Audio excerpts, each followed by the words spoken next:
एक बहुत अच्छा चार्ट है आपके सामने, एक जस्ट फॉर इंफॉर्मेशन रखा है। 2014 से पहले और 2014 के बाद में इंफ्रा का डेवलपमेंट किस तरह से हुआ, किसी भी पैरामीटर पे आप देखो। मान लो सबसे ऊपर वाला बार है freight corridor. Dedicated freight corridor before 2014 zero था, और आज 2843 किलोमीटर, यानी देश में जितने भी डेडिकेटेड फ्रेट कॉरिडोर्स बने वो सारे आफ्टर 2014 बने 100%। फिर आप स्टार्टअप्स देखो, जस्ट अबाउट 500 थे बिफोर 2014, अब देखो तो 2,30,000 है, यानी 99.8% ऑफ द स्टार्टअप्स 2014 के बाद में आए। सोलर कैपेसिटी मात्र 2.6 गीगावाट थी, आज सोलर कैपेसिटी 162 गीगावाट से ज्यादा है। तो 98% देश की सोलर कैपेसिटी 2014 के बाद में आई है। डिफेंस के एक्सपोर्ट्स मात्र 700 करोड़ रुपीस के होते थे, आज 38,000 करोड़ रुपीस के एक्सपोर्ट्स होते हैं, यानी डिफेंस के एक्सपोर्ट्स में भी 98% डिफेंस के एक्सपोर्ट्स 2014 के बाद में आए।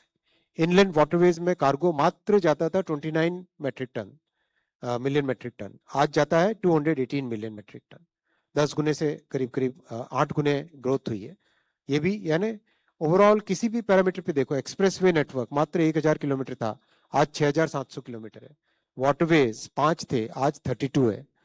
पीएनजी कनेक्शंस 25 लाख थे, आज 1.6 करोड़ है।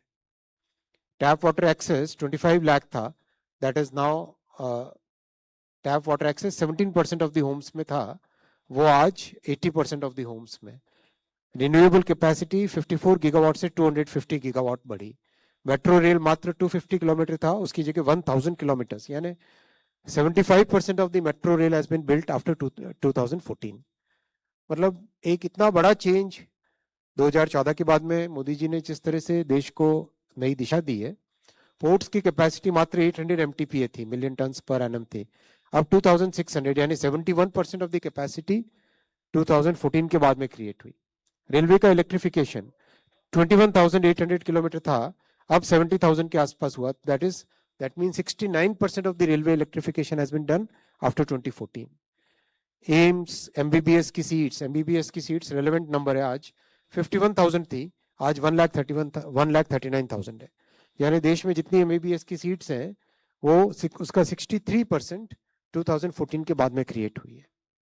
एयरपोर्ट्स मात्र 74 थे, आज 164 है, यानी 55% of the airports have been created, have been constructed after 2014। Medical colleges 387 थी, आज 844 है, यानी आधे से ज्यादा मेडिकल कॉलेजेस 2014 के बाद में बनी। पावर कैपेसिटी 249 गीगावाट थी, आज 540 गीगावाट है, यानी डबल की भारत ने इन 10 वर्षों में, यानी 2014 से पहले जितनी कैपेसिटी थी उससे ज्यादा ऐड किया इन 12 वर्षों में। क्रूड स्टील की कैपेसिटी सेम 109 मिलियन टन था, अब 222 मिलियन टन, यानी जितना आजादी से लेके 2014 तक काम हुआ उससे ज्यादा काम 12 साल में। कोल का प्रोडक्शन 565 मिलियन टन से 1000 million ton, 44% of the total coal production is in the last 4 years। हर एक किसी भी पैरामीटर पे देखो तो इंफ्रास्ट्रक्चर की इंपॉर्टेंस इसलिए है कि देश का भविष्य उस पर निर्भर करता है, देश का ग्रोथ का जो पैरामीटर है वो इस पे निर्भर करता है, और जो हमारे मिडिल क्लासेस के लिए अपॉर्चुनिटीज बनती है वो अपॉर्चुनिटीज इंफ्रा से बनती है। चाहे किसी भी देश का एग्जांपल ले लो, चाहे हमारे पड़ोसी देशों का एग्जांपल ले लो, या साउथ ईस्ट एशियन टाइगर्स कहते थे जिनको, उनका एग्जांपल ले लो, या यूएस का example before the second world war ले लो, या यूरोप में जर्मनी फ्रांस इनके एग्जांपल्स ले लो, यूके के एग्जांपल्स ले लो। किसी भी देश में जब इंफ्रा डेवलप होता है तभी जाके उसकी ग्रोथ का मोमेंटम आता है। इसीलिए प्रधानमंत्री श्री नरेंद्र मोदी जी ने 2014 से लगातार इंफ्रा पे एक बहुत फोकस करके इंफ्रा को, बेस को, इंफ्रा हमारा बेस है, बुनियादी ढांचा, हिंदी में अगर हम बोले तो इसको बुनियादी ढांचा बोलते हैं, यानी हमारी बुनियाद है, हमारी फाउंडेशन, हमारी नींव है।